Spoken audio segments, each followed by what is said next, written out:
Hello friends, இது வந்து Sunday breakfast என்ன அப்படின்னு பார்க்கலாம். காலையில் வந்து பார்த்திங்கன்னா சிக்கன் செய்யலாம் அப்படின்ட்டு ரொம்ப நாள் ஆச்சு நான்வெஜ்ஜில் எடுத்து.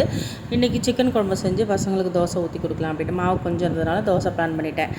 சிக்கன் குழம்புக்கு இஞ்சி பூண்டு பேஸ்ட் எதுவுமே இல்லை. நம்ம செய்கிற 1/2 கிலோ சிக்கனுக்கு இஞ்சி பூண்டு அரைச்சிக்கிட்டு வரேன்னு பூண்டையும் இஞ்சியும் கொஞ்சம் கட் பண்ணி அப்படியே நசுக்கி எடுத்து அதே போட்டுக்கிட்டேன். எப்படி இருக்குன்னு தெரியல, பேஸ்ட்டு தான் இது வரைக்கும் போட்டிருக்கேன்.